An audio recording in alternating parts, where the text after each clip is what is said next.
Friday, July 4th is the 3 p.m. briefing from Kerr County Emergency Management. Thank you all for being here. My name is Clint Morris, and I'm the Public Information Officer with Kerr County Sheriff's Office. We will have some local and state partners today speaking about this response and all that's going on. We understand the public has many questions about what has happened, about evacuations, about the number of casualties, and other information. At this point, it is simply too early to confirm all of these details accurately. This is an active, evolving emergency, and our teams are working around the clock to rescue survivors, reunite families, and collect reliable information. We know this uncertainty is incredibly hard, and we want everybody to know that every resource available is being directed towards search and recovery. This is a very wide response throughout all of Kerr County. As soon as we can confirm details, we will deliver them to you with transparency. We also want to be upfront that due to the rapidly changing nature of this situation, we will not be taking questions at the conclusion of this briefing. We are committed to keeping you informed, and we will provide the media with a time and location for the next scheduled press conference as soon as we're confirmed. At this time, I would like to invite Kerr County Sheriff Larry Letha for an update. Okay. Yeah, those of y'all, I'm the sheriff, Kerr County Sheriff Larry Letha. Want to tell you, appreciate y'all coming down here to cover this stuff. What I want you to know, we're not here to hide anything from the media. We'll keep y'all updated as much as we can, as fast as we can. But y'all got to understand, right now, the only concern we have is rescuing everybody and all these kids out here.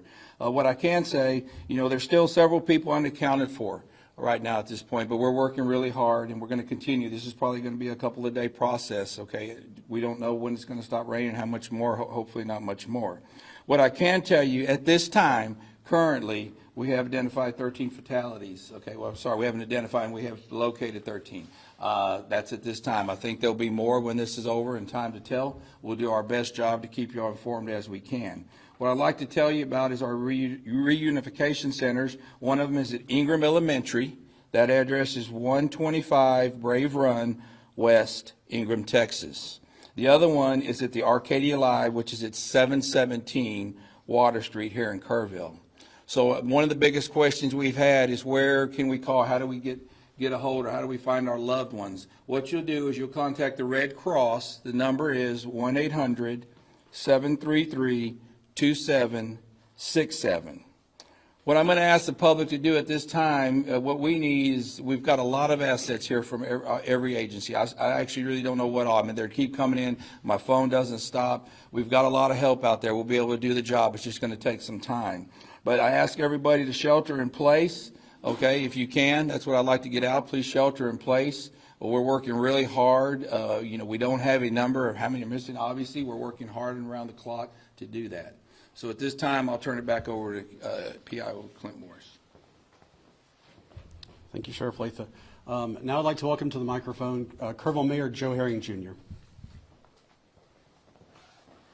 Thank you for being here. Our job today is to give you information as soon, as quickly, and as accurately as we can.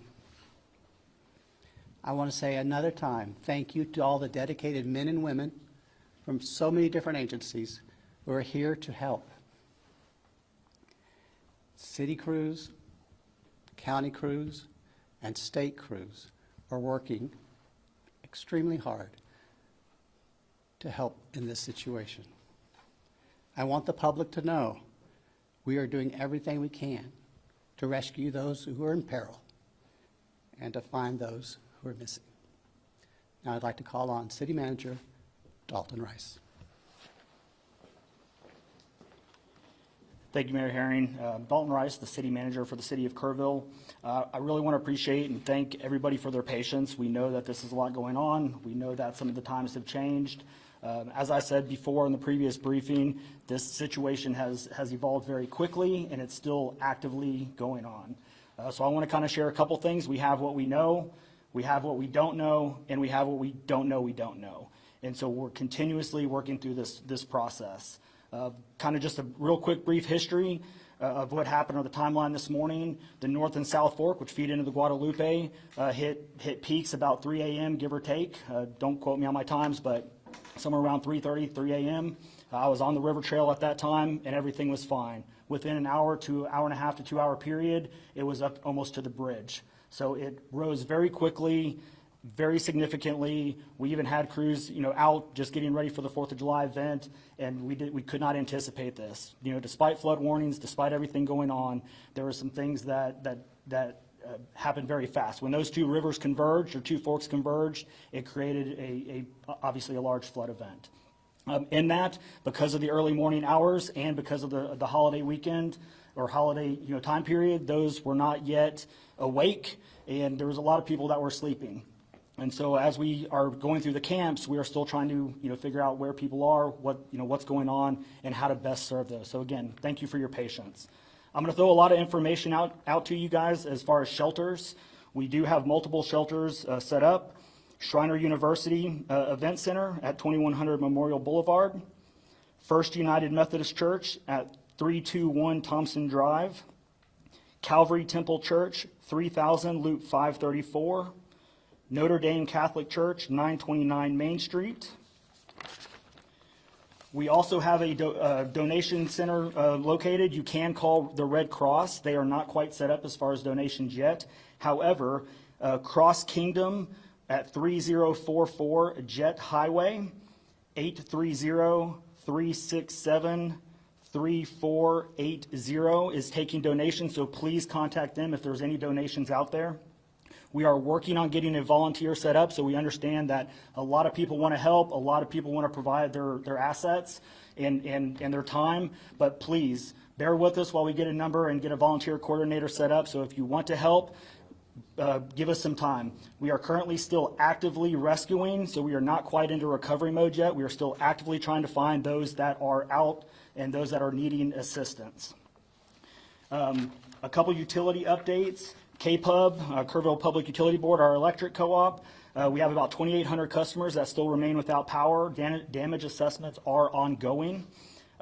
We are having obviously some still active flooding and some road closures that are impacting KPUB operations. We do have some other sites that are currently underwater still. So we do not have an estimated time for restoration. That will be delayed. Again, stay away from down power lines. If you think it's a line, just stay away from it.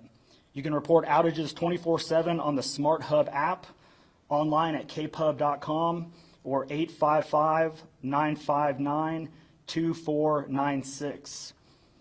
We will be moving the EOC about 1800 at some point. We also, as far as water, we did have a couple water main breaks that are being resolved. Some of the floods and flooding damage has caused some water main breaks. So we do have crews out there to identify those breaks as well. If you do not have to be on the road, please stay off the roads. Let emergency vehicles pass. We've had some issues with emergency vehicles not being able to get to their locations or to get to the places that they're trying to rescue people or save people. This will go into the evening. We plan on working around the clock. Our next operational period will start, and we'll continue to get information out to y'all in a timely manner. So without that, I will turn it back over to Clint. Thank you. Thank you, Dalton. Okay, that's going to about conclude what we're doing for this event. Our next communication, we're estimating for about 7 to 7:30 this evening. We urge the public to continue to monitor our social media channels for the Kerr County Sheriff's Office, as well as Kerr County, the City of Kerrville, and that will help you get you the most recent information that we have, especially about what we need you to do to stay safe. Thank you very much.